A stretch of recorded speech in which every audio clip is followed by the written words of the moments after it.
কি চাকৰিৰ কাৰণে দিছিলে? এই সৰুটো ল'ৰা বাগানৰ চাকৰিৰ কাৰণে আৰু ডাঙৰটো ল'ৰা ইনকম টেক্স অফিচাৰ কাক দিছিলে বাইদেউ আপোনালোকে? যিবোৰ কৰিছিলে তেওঁ কি বুলি কৈছিলে আপোনালোকক? কি বুলি কৈছে? যে আপোনালোকক এনেকে চাকৰি দিম ল'ৰা, আপুনি বাইদেউ আপুনি মানে টকা অলপ দিলেহে কাম পাব। মই তেতিয়া কৈছিলোঁ যে আজিকালি পেপাৰ পত্ৰে পাই থাকোঁ, এনেকে টকা দি চাকৰিটো আজিকালি পোৱাটো সম্ভৱেই নহয়। তেতিয়া কৈছে আপুনি নিগেটিভটো কেলে ভাবে? আপুনি নিগেটিভটো কেলে ভাবিছে? পাব নহয়, পাবৰ কাৰণে মই কৈছোঁ। কেতিয়া লৈছিলে বাইদেউ? কিমান দিন হ'ল? এপ্ৰিলত কিমান টকা দিয়া? কিমান দিছিলে? মই আচলতে এটা ল'ৰাৰ কাৰণে ডাঙৰটোৰ কাৰণে দিছিলোঁ 1,35,000 টকা আৰু সৰুটোৰ কাৰণেও দিছিলোঁ 1,35,000 টকা।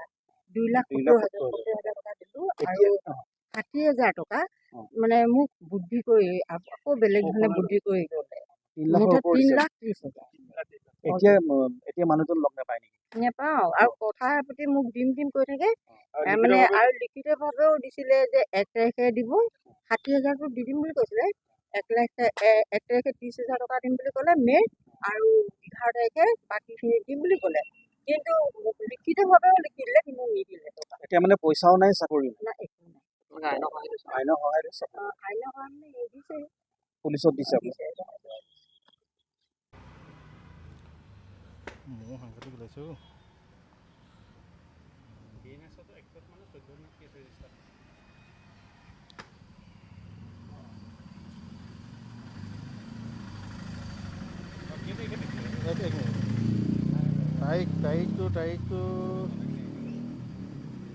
তাৰিখটো আপোনাৰ 21-22 তাৰিখ আছিল। ইয়াততো আপোনাৰ তাৰিখটোতো মুঠতে মে' মাহৰ ভিতৰতে দিছিলোঁ। সেইখন আপোনাৰ দৰ্খাস্ত আহি গ'ল আপোনাৰ হেৰিয়াত, এই আমোলাপট্টি আউটপোষ্টলৈ আহিলে, কাৰণ এইখন আমোলাপট্টি আউটপোষ্টৰ আণ্ডাৰত আছেতো এইটো অঞ্চল, তো সেইকাৰণে এতিয়া সদ্যহতে এখন আমোলাপট্টি আউটপোষ্টত আছে।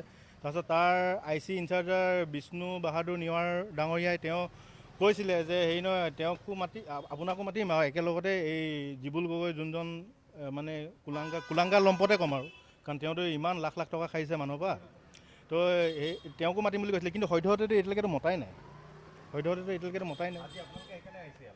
আহিছিলোঁ, সেই সংক্ৰান্ততে আহিছিলোঁ। কিন্তু আৰক্ষী ফালৰ পৰা আপুনি এজাহাৰ দাখিল কৰিলে আৰু চাকৰিবিলাক যে দিম বুলি কৈছিলে, কিবা এপইণ্টমেণ্ট লেটাৰ এনেকুৱা কিবা?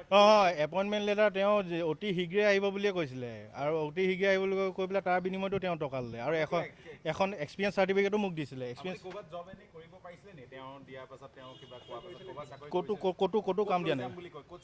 তেওঁ সেই বাগানৰ অফিচো আপোনাৰ সেই টিমন টি ষ্টেট আপোনাৰ এই ইণ্ডিয়ান বেংকৰ ওপৰত আছে, সদৰ থানাৰ ওচৰতে আছে, এই আপোনাৰ পোষ্ট ডাকঘৰটো পাৰ কৰি পেলাই সেই তাৰ ওপৰলৈ মোক লৈও গৈছিলে। মোক কৈছিলে তোৰ কাৰ্যালয় এইটোৱে হ'ব, তই ইয়াতে কাম কৰিবি।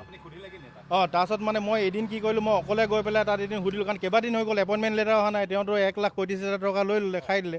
তো সুধোঁতে তেতিয়া তাৰ মেনেজাৰজনে কৈছে আৰু তাৰ ষ্টাফেও কৈছে যে আমাৰ ইয়াততো একো ভেকেঞ্চিয়ে নাই।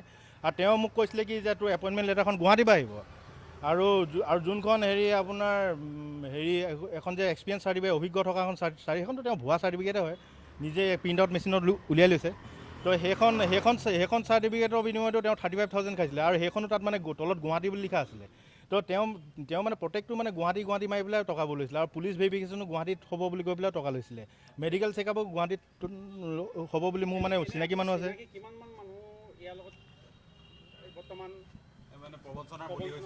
প্ৰবঞ্চনা বলি ইয়াতো আপোনাৰ যথেষ্টই আছে মই জনামতে, কিন্তু আছে আপোনাৰ পল্টন বজাৰ ফালে আছে, আকৌ আপোনাৰ মিলন নগৰ ফালেও আছে, তেনেকৈতো যথেষ্ট আছে।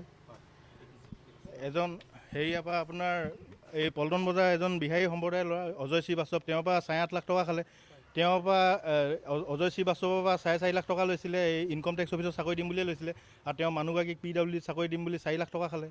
আৰু তেওঁ মানে তেওঁলোককো সেই অজয় শ্ৰীবাস্তৱকো মানে এটাই কথা ক'ব, মই ক্ৰাইম ব্ৰাঞ্চৰ বিষয়া, এখন মানে সেইখনতো তেওঁ ভুৱা আইকাৰ্ডে হ'ব, পিছত গম পাইছোঁ। কাৰণ আগতেতো মানে তেওঁৰ ঘৰ হৈছে আপোনাৰ জামিয়া কপৌগাঁও, আৰু তেওঁ যদি জিবুল গগৈ, আৰু তেওঁ যদি প্ৰকৃততে যদি ক্ৰাইম ব্ৰাঞ্চৰ বিষয়া, পিছত আমাক মানুহসকলে কৈছেতো আমি তলকিব নোৱাৰিলোঁ।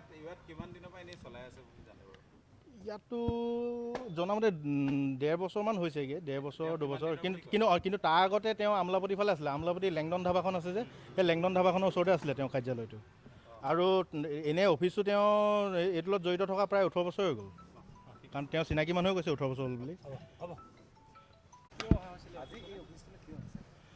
আহিছিলোঁ মানে আমি জীবুল গগৈক বিচাৰি আহিছিলোঁ, কাৰণ তেওঁ আপোনাৰ হৈছে চাকৰি প্ৰলোভন দি পেলাই প্ৰবঞ্চনাই টকা লয়।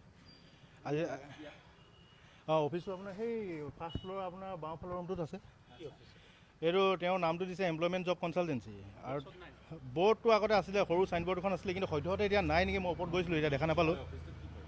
অফিচটো মানে তেওঁ মানে এইটো এটা মানে গভ ৰিকগনাইজ বুলি কয়, মানে গোটেই মানে আপোনাৰ নৰ্থ ইষ্ট বুলি নহয়, মানে অসমৰ মানে গোটেই মানে উজনি অসম, নামনি অসম প্ৰত্যেক ঠাইৰ পৰা মানে তেওঁ মানে এডভাৰটাইজমেণ্ট দিয়ে। তাৰপিছত মানুহবোৰ আহে, তাত ফোন নাম্বাৰো দিয়া থাকে, ইমেইল আইডি আছে। তো সেই সূত্ৰেদি তেওঁ মানে ফোনৰ যোগেদি তাৰপিছত ইয়াত অফিচত আহে, তাৰপিছত কয় মই অমুকত চাকৰি দিম, তমুকত চাকৰি দিম, কয়। তাৰপিছত টকা লয়, আৰু টকাৰ বিনিময়ত তেওঁ তাৰপিছত চাকৰি নিদিয়ে। আৰু তেওঁ নিজকে ক্ৰাইম ব্ৰাঞ্চৰ বিষয়া বুলি কয়। নিজৰ এখন আই কাৰ্ড এখনো আছে। মই আৰু মা যেতিয়া আহিছিলোঁ, মই আৰু মা আহোঁতে তেতিয়াতো তেওঁ কৈছিলে যে চুমি বৰা বিশাল ফুকনক বোলে মই কৰায়ত্ব কৰিছিলোঁ, মই আটক কৰিছিলোঁ। তো তেনেকুৱা ধৰণৰ কথা কিছুমান কৈ দিলে মানুহটো অকণমান নিশ্চিন্ত হৈ যায়তো, যে কিজনী সঁচাকৈ মই তেওঁক কৈছিলোঁ, তেওঁ মানে মোক বাগানত চাকৰি দিম বুলি কৈছিলে। আৰু মোক ককাইদেউক মানে হেৰিয়াত ইনকম টেক্স অফিচত চাকৰি দিম বুলি কৈছিলে। তাৰ বিনিময়ত মোৰ ককাইদেউৰ পৰা 1,35,000 ল'লে, মোৰ পৰা 1,35,000 ল'লে, আৰু 60,000 টকা মোৰ মাৰ পৰা মানে অকণমান কৌশলে ঠগি পেলাই লৈ ল'লে। সেইখিনিতো আপোনালোকে জানে বাৰু। আৰু যথেষ্ট মানুহখিনি আছে, কিন্তু এতিয়া মানে কিছুমান লোকসকলে মানে এতিয়া তেওঁ মানে এনেকুৱা এটা টোপ দি দিছে, মানে মই যদি কথাখিনি মানে কৈ দিলেতো বস্তুটো ফাদিল হৈ যাবতো। তো তেওঁলোকক কৈছে যে তহঁতি মোৰ কথা কৈছে, তহঁতি ইয়াৰ লগত বেছি মানে সহযোগ নকৰিবি, তহঁতক যিখিনি মানে পাবলগীয়া আছে মই এটা অংশ দি দিম। তো এই তেনেকুৱা এটা টোপ দি দিছে, টোপ দি দিয়াৰ কাৰণে তো সিহঁতি সেইকাৰণে মনটো সলনি হৈ গৈছে। আৰক্ষী কাষ চাপিছিলোঁ। মই সদৌ থানা গৈছিলোঁ। সদৌ থানা যোৱাৰ পিছত তেতিয়াতো তাৰ যোনজন ছেকেণ্ড অ'চি আছিলে কিশোৰ কুমাৰ থাপা, তেওঁতো ল'লে, এজেহাৰখন ল'লে। তাৰপিছত তেওঁ লৈ পেলাই আপোনাৰ এইটো আপোনাৰ দুসপ্তাহমান হ'ল, দুসপ্তাহতকৈ বেছি হ'ব। তাৰিখটোতো লিঅ'নৰ লগত মই কেতিয়া গৈছিলোঁ, কেছ ৰেজিষ্টাৰটো আপোনাৰ সেইটো আপোনাৰ ৰ'ব, আপোনাৰ মে' আৰম্ভণিৰ কথাই আছিলে আপোনাৰ। নহয় ইয়াত চালে ওলাই যাব। আহিছিলোঁ মানে আমি জীবুল গগৈক বিচাৰি আহিছিলোঁ, কাৰণ তেওঁ আপোনাৰ হৈছে চাকৰি প্ৰলোভন দি পেলাই প্ৰবঞ্চনাই টকা লয়। আজি অফিচটো আপোনাৰ সেই ফাৰ্ষ্ট ফ্ল'ৰ আপোনাৰ বাওঁফালৰ ৰুমটোত আছে। এইটো তেওঁৰ নামটো দিছে এমপ্লয়মেণ্ট জব কনচালটেঞ্চি। আৰু বৰ্ডটো আগতে আছিলে, সৰু চাইনবৰ্ড এখন আছিলে, কিন্তু সদ্যহতে এতিয়া নাই নেকি, মই ওপৰত গৈছিলোঁ, এতিয়া দেখা নাপালোঁ।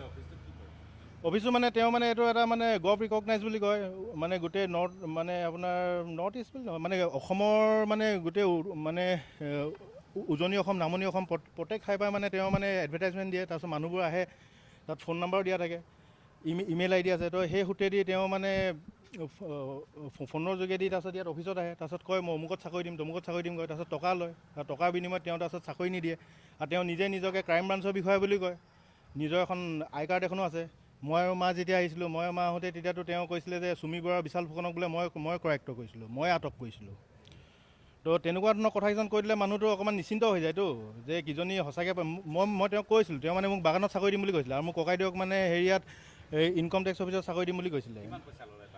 তাৰ বিনিময়ত মোৰ ককাইদেউৰ পৰা 1,35,000 ল'লে, মোৰ পৰা 1,35,000 ল'লে, আৰু 60,000 টকা মোৰ মাৰ পৰা মানে অকণমান কৌশলে ঠগি পেলাই লৈ ল'লে।